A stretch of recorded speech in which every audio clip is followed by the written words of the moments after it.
asleep and miss the best parts.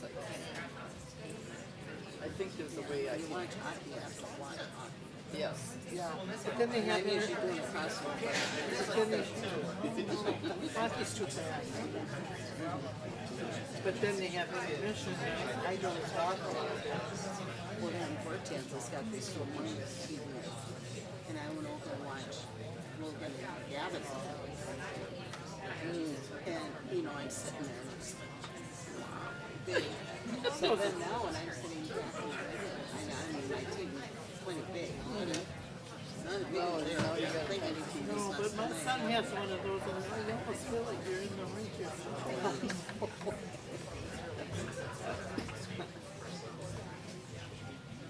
I might have to buy myself a Christmas. My TV is new. It's only like Last call for popcorn. Let's still pitch it. All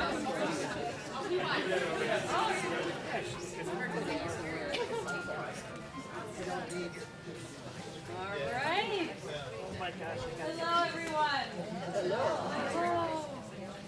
I got one of these in my My name is Kelly. I'm on the board here at Trinitas Classical Academy. And on behalf of our whole team, we want to say thank you for joining us this evening. We're very excited to host this event, partner with Matt.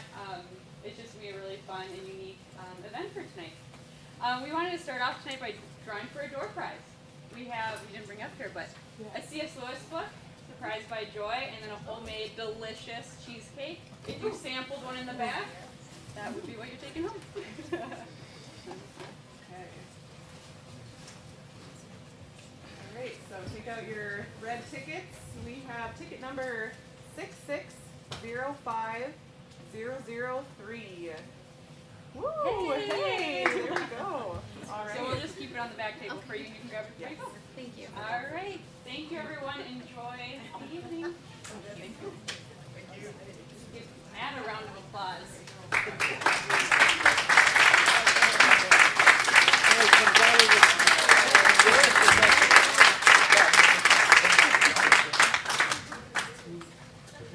Thank you everyone for coming tonight. I've been looking forward to this night for a long time, and I know a lot of you have too. I'm so excited to share it with you. I'd like to start off by just giving a few thanks. My thanks to Kelly and Riley for allowing me to be here tonight for hosting this. I had this idea a few months ago, and I floated it with Riley, and he was super excited. And I wanted to do it here for a couple of reasons. A, it was a nice small venue where we could be close to each other and we could experience this together in a way that music used to be experienced a long time ago, before we had things like streaming music right on our phones, where we could listen to anything at any time. And another reason is because the Classical Academy approach to learning and education really values art and the elevation and achievement that mankind has gotten to through study and through diligence, and the beauty that we get to share, whether that's through visual arts or sound, music. And so that learning education style just really speaks to me. Yes, it's a classical school, and yes, I'm playing classical music, but it's more than that. It's about appreciation for beautiful things, and so I hope we get to share some of that tonight. I'm really thankful to the guys who helped move this piano here a few weeks ago. So they did an awesome job. We had a kind of flurry of last-second ideas and decided to move this piano, which is the piano I grew up playing on. It's the piano my dad grew up playing on. And so it's just this is a precious instrument to me, and so I'm really glad that we were able to help get this moved here. I'm thankful to my wife, who has listened to me and helped me play music for the last 18 years that we've been together. And she's going to help me page turn tonight.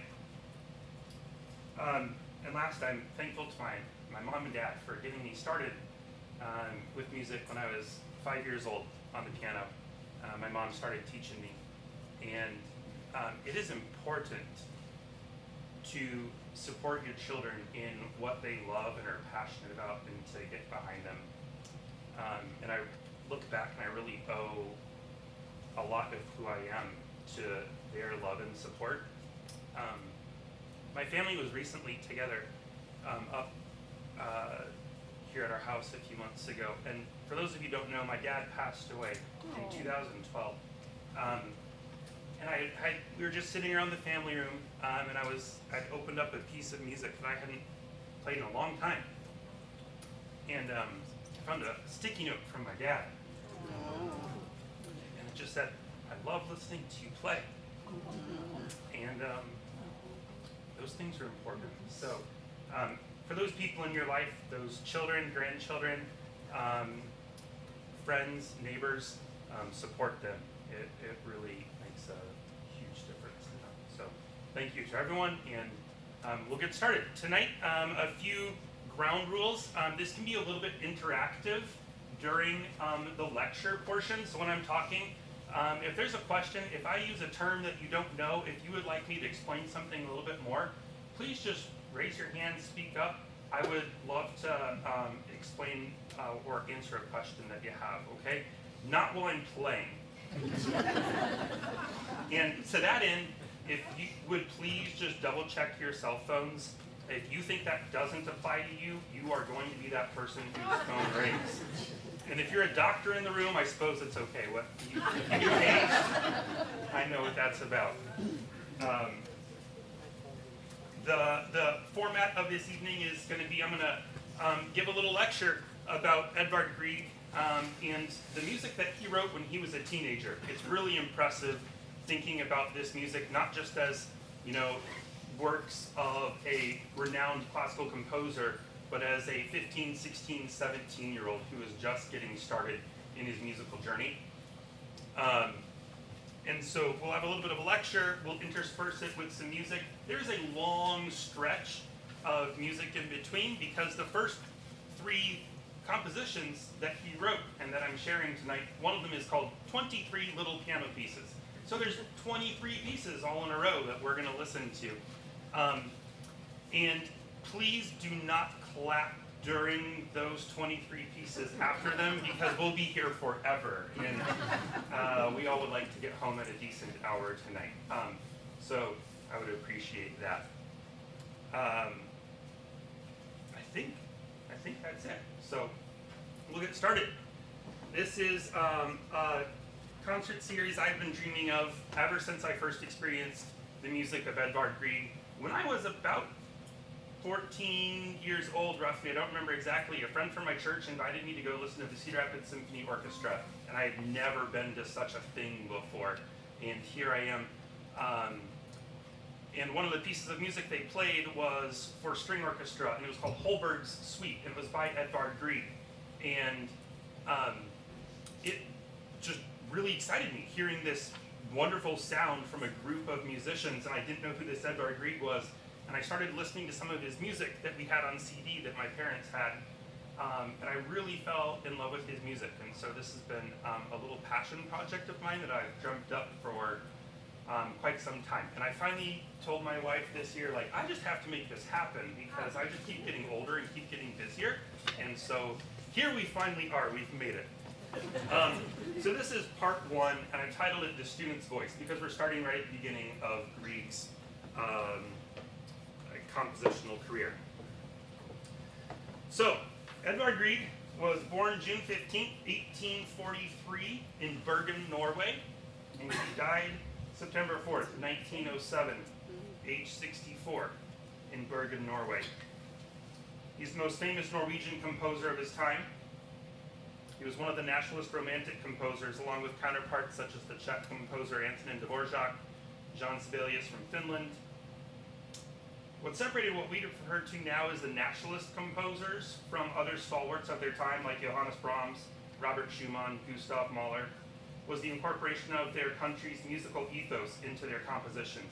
Whether this was specifically utilizing folk tunes or instruments, or drawing from the melodic and rhythmic structures that were commonly used in their folk music.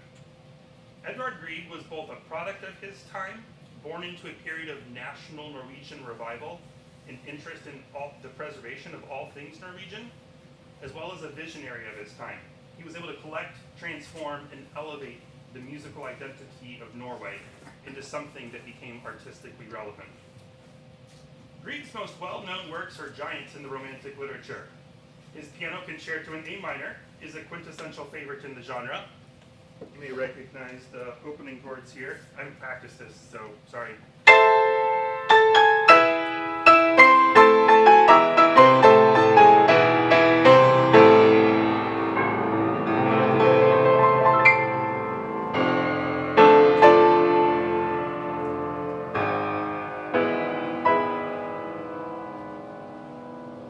That's the opening for his Piano Concerto. You may recognize that. Some of his Peer Gynt selections. You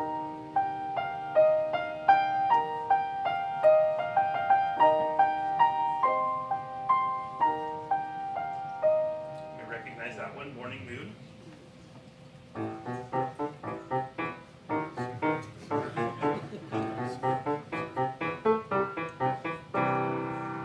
Or In the Hall of the Mountain King, which has been used time and again in films and cartoons.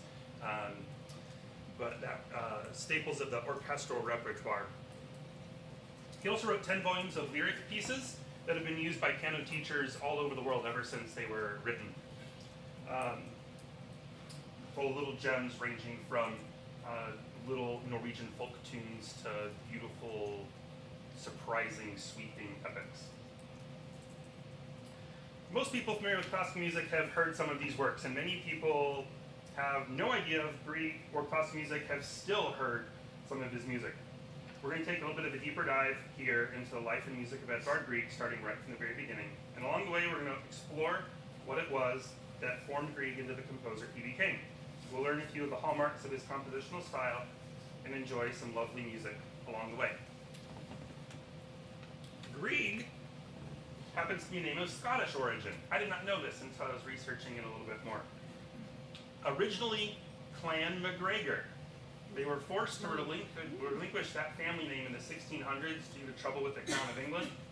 And so the family name became Grieg, G-R-I-G, and then Grieg, G-R-I-G-E, and G-R-E-I-G in different variations. And one Alexander Grieg migrated, or in some variations of the tale, he fled from threat of execution after an uprising in 1715 on a ship with his wife to Bergen, Norway. And that's how the Griegs came to Norway. Edvard Grieg was born into an artistical and musical family in Bergen, Norway. At the time, Bergen was just a backwater, unsophisticated, culturally insignificant fishing and shipping town on Norway's coast. However, Grieg's family had been involved in attempting to develop the art scene for generations. Grieg's great-grandfather was a violinist and conductor of the Bergen Harmonium, or what would become the Bergen Symphony Orchestra. Grieg's mother, Gesine, was sent to Hamburg to study music as a young child, and on her return, she sang and performed piano with the Bergen Symphony Orchestra and other performers of the day. She was the most expensive piano teacher in town. She held musical evenings in her home, hosting chamber music performances. And like I referenced earlier, I know it's hard to imagine, but keep in mind, this was in a time when the only music you ever heard was if somebody played it live for you. Just think about that, how different that is to what we experience today. Grieg was not a fantastic student, musical or otherwise. We read in the literature and some of the letters and biographical materials that originated from his day. He grew up wanting to be a clergyman, in fact, or rather specifically, he just wanted to preach in front of large crowds. So you can see the style of the showman was very evident from a young age. He had to repeat 3rd grade. His highest grade ever achieved was in manners. He was taught piano by his mother and was apparently a bit of a daydreamer at the piano. He enjoyed experimenting at the piano rather than practicing his scales and exercises. His older brother and sister both demonstrated more ability through their effort. Grieg showed a little bit more imagination. Under his mother's careful tutelage, however, the necessary foundations were laid without squashing that creative spark. School was not a similarly supportive environment, unfortunately. His musical proclivities were mocked by his classmates and teachers. A very juvenile composition, Larvik's polka, survives from this era. It's formally cataloged as EG 101 in Grieg's compositional listings. And we'll talk about the EG numbers in a little bit. Larvik is a coastal town in the southeast of Norway. Bergen, for some context, is on the west coast of Norway. We don't really know the origin of this piece, and if it was inspired from a visit that Grieg took, or if it wasn't even an original composition, but just a melody that Grieg heard and decided to copy down. But the very first piece of music that we have that has survived Grieg's life is Larvik's polka. So we'll hear that now.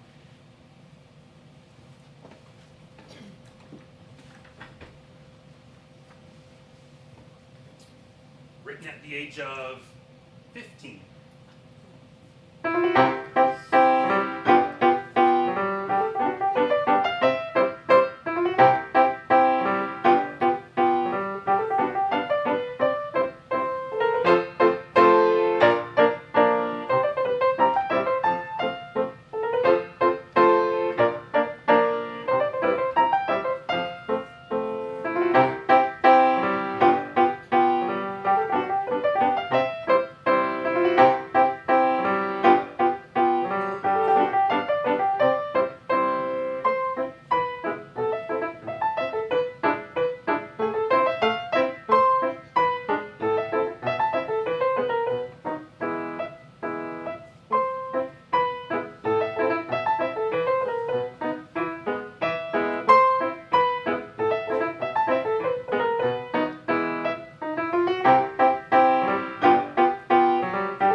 Briefly, we're going to refer to both Grieg's EG numbers and his opus numbers.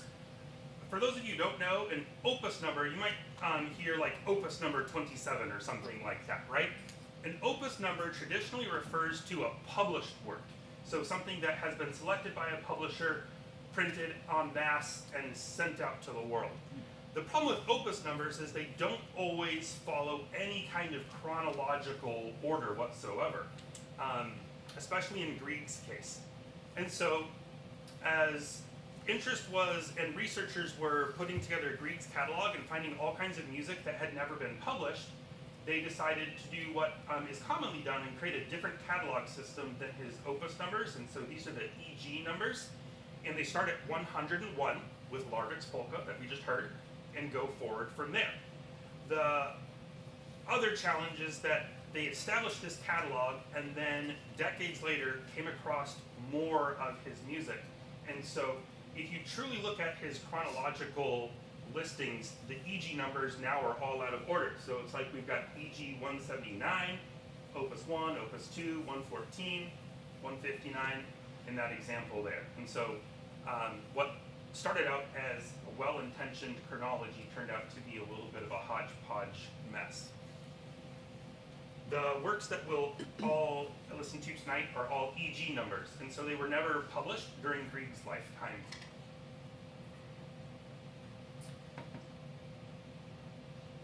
I've titled this side The First Meeting because this is actually a composition that Grieg wrote many years later, probably not referring to this, but it's a beautiful song and melody, and so maybe someday we'll get to experience that together too. This was a very pivotal year in 1858. Grieg, around 15 years old, met his distant uncle, the internationally acclaimed Norwegian violinist Ole Bull. Right there. I think it's really cool that we have surviving photographs from 1858. Ole Bull was one of the only Norwegian musicians who achieved any kind of international notoriety at that time. Again, Norway didn't have a sophisticated music scene. They didn't have generations of people who were being trained up in a classical style. And so to achieve that kind of fame was really important for Norway. And Ole Bull, upon hearing Grieg play some of his original music, probably from EG 103, 9 Children's Pieces, which we'll listen to later. Ullable insisted that Grieg not just study music, but that he be sent to conservatory in Leipzig. And apparently this recommendation was taken to heart by someone in the family. 2 weeks before graduation from his prep school, the one which he'd earned the highest grade in manners, in 1858, there's just this simple record in the school log with one brief note. Grieg announced withdrawal August 31 to prepare himself to become a musician. He was sent away to continental Europe by himself at the age of 15.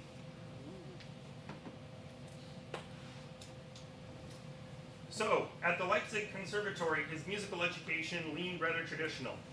Contemporary composers who were flourishing in Leipzig at the time included Robert Schumann, who was briefly a teacher at Leipzig before being shown the door for music which was too modern.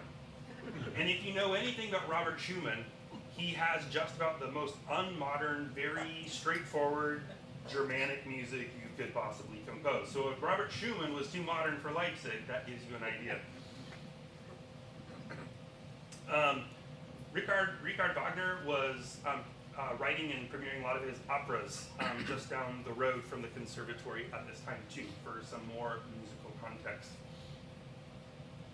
In later years, Grieg wrote frequently of the lack of any learning or development of his own compositional voice from his 3 years at Leipzig. At times, Grieg attributed this to his teachers, at other times to his own dreamer's nature. Succinctly put by Grieg himself, he was admittedly lazy. However, soon his dissatisfaction with being a lesser student proved enough of a motivating factor that he began to apply himself zealously, to the point that his health broke. In the spring of 1860, he developed pneumonia. His mother came to care for him, and when he was well enough to travel, he returned home to Bergen. It wasn't pneumonia that had stricken him, though. It was tuberculosis. It was to be a lifelong hindrance to his physical stamina. And it's this very lack of stamina which explains one of the reasons why he is what I call the master of the miniature. One lung was damaged so badly he had trouble breathing for the rest of his life. And so extended performances and physically demanding compositions would be very rare entries into Grieg works. He did recover enough to resume his studies at Leipzig.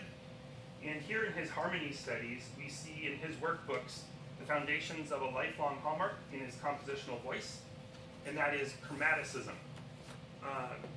Chromaticism is the use of the next closest note, especially he uses them in the interior voices, so not necessarily in the melody or in the bass, but you'll hear a lot of shifting in the harmonies inside. And so it may sound something like this. This is from his Ballade in G minor. You'll hear it, again, not in the melody, but in the lower notes.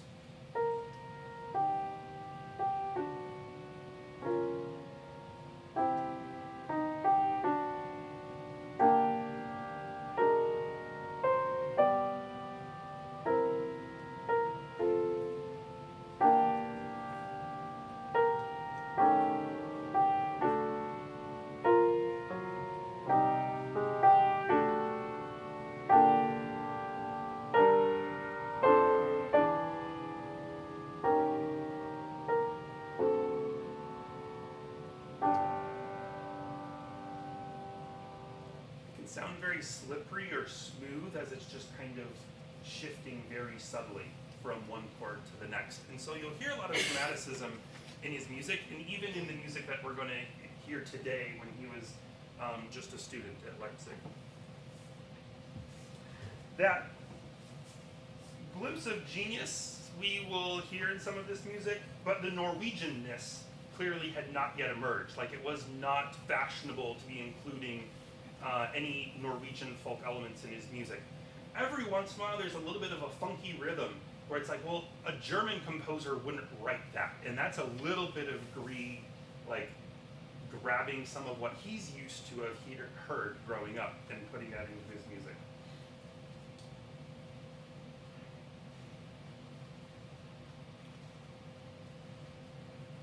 So, EG 104, 23 little piano pieces. These are early works from 1858 and 1859, his first 2 years at Leipzig. It includes EG 102, which had the inspired title of 3 piano pieces, and EG 103, 9 pieces for children. All of these brief pieces were collected into a student folio of sorts for EG 104, the 23 little piano pieces. So 102 and 103 are contained within 104, along with some extra works.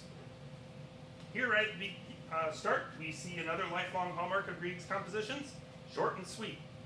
Not one to often spin melodies of great length and complexity or develop variation after variation, expounding on various ideas, chords, themes, or structures. Grieg, in this way, already seemed to be close to the folk music collectors of his day. Capture the essence of the musical idea, state it, and let it stand for what it is. The harmonies are often the most adventurous part of his music, almost as if Grieg was putting to the test the technical limits of modern harmony while staying in the confines of acceptable traditional rules.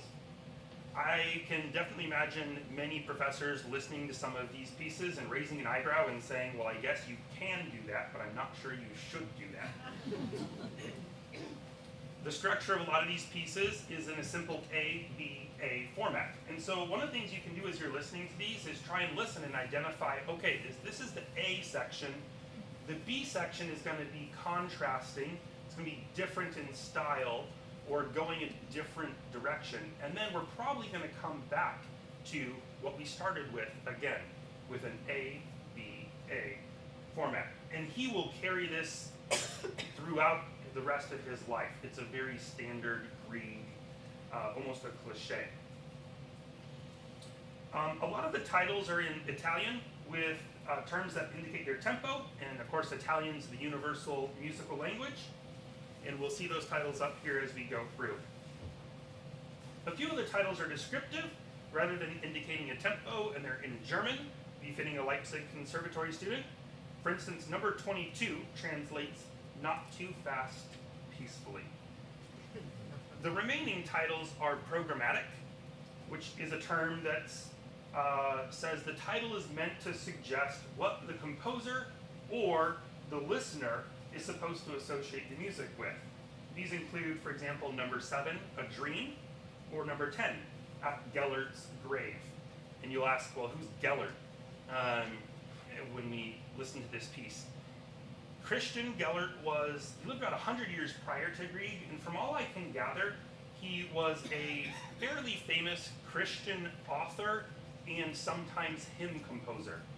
Nobody knows what particularly was important to Grieg about Gellert, or if it just happened to be that he walked by his grave one day and a piece of melody came into his head and he decided to write it down, and that's that. But that's the title of that piece. Grieg was a composer of the Romantic era of classical music, and during this time, significant debate was going on in the world of art in general as to the purity of expression of art.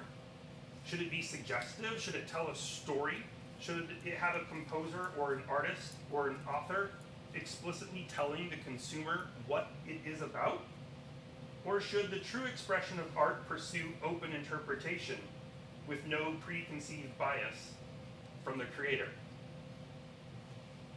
Those conversations continue yet today, like what is art and how should it be interpreted, right? But here in the Romantic area, we start to get a lot of these programmatic pieces where the composer is definitely telling you what he's wanting you to think about while you're listening to this. As Grieg's compositional voice develops, he will tend to shy away from the strict absolute music, or music which does not contain a descriptor other than the tempo, and focus on program music. So I challenge you, see if you can tell the difference between the two, and then question yourself. Do you hear a difference because Grieg planted that idea in your head? What would you title one of the non-programmatic pieces if you were given the chance?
our attention briefly just to talk about the next three pieces. And then we'll wrap up for the night. So those were written in 1858 and 1859, early on in his time at Leipzig. In 1860, he writes these three piano pieces. And here, really, for someone who has spent a lot of time with Grieg's music, you start to see his compositional maturity start to develop. In the first piece that we're going to listen to, that musical phrase is 16 measures long. And a lot of these pieces that we just listened to, 4 measures, like a little melody, it wanders around and it's done, and then he moves on to the next thing. And so here he's starting to be able to craft and sustain an idea and a melody longer, which is a sign of a maturing composer. It no longer feels like quite so crammed in or scatterbrained, jumping from one idea to the next, as you may have noticed with some of those pieces. It's like, well, what's really the overall idea going on here? It's hard to tell, right? Because he's 15, 16 years old. So the result here's more mature composition structure for sure. The second piece utilizes a significant amount of chromaticism again, so listen for that. Listen to that tight shifting changes in the inside voices. But more interesting is the structure, with a short A section in a major key, followed by a contrasting B section in a minor, return to the major A, a new C idea, which seems like it's going to lead back to A, but he surprises you and goes to B instead. And then builds up to this triumphant final ending with the musical core from the beginning. Again, it just shows more of Grieg's maturity, and perhaps it's some openness from his composition instructors. We'll never really know, like what kind of opened up this change from the 23 little pieces that we just heard to these 3. The final selection for EG 105 3 piano pieces is just a wonderful romp with plenty of twists and turns. So I hope you enjoy them.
thank you to everyone for coming.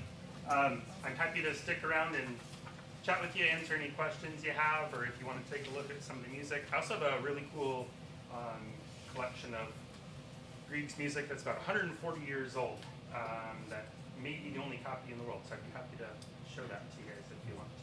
Yeah, what?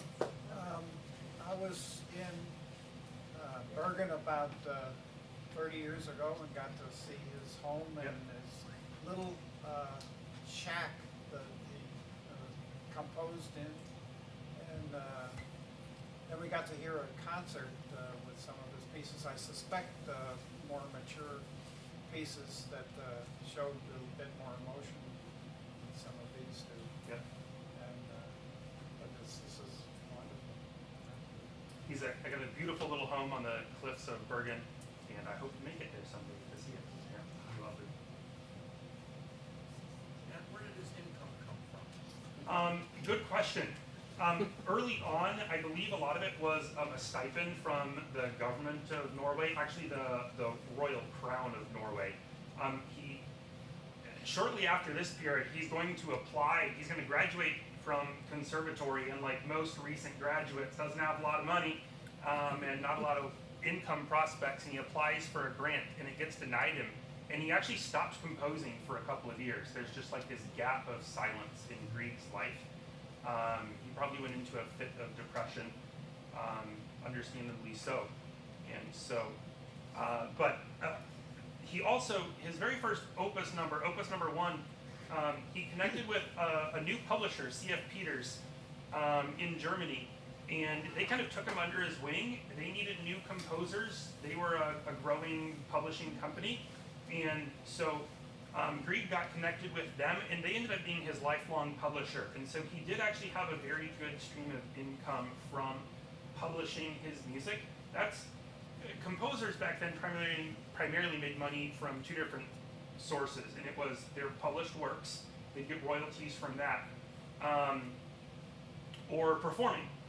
And in Grieg's case, he did travel and do performances, but because of his physical limitations from his tuberculosis, that wasn't always a steady source of income for him. He wasn't dependable on being able to commit to concerts because he would fall ill frequently.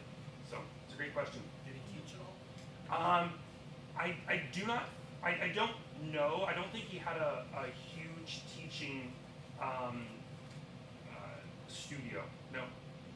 There are certainly not composers I know of who are like, my teacher was this person and his teacher was Grieg. You know, there's not like that chain of command you sometimes get in lessons.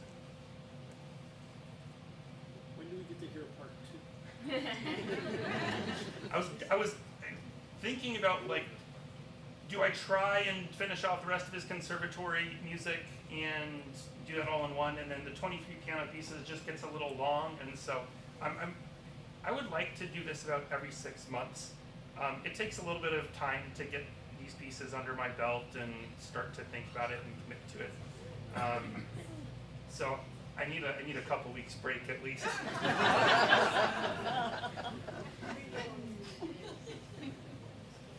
Anything else? Thank you, everyone. If there's some treats or things in the back, please enjoy them. Thank you, everyone.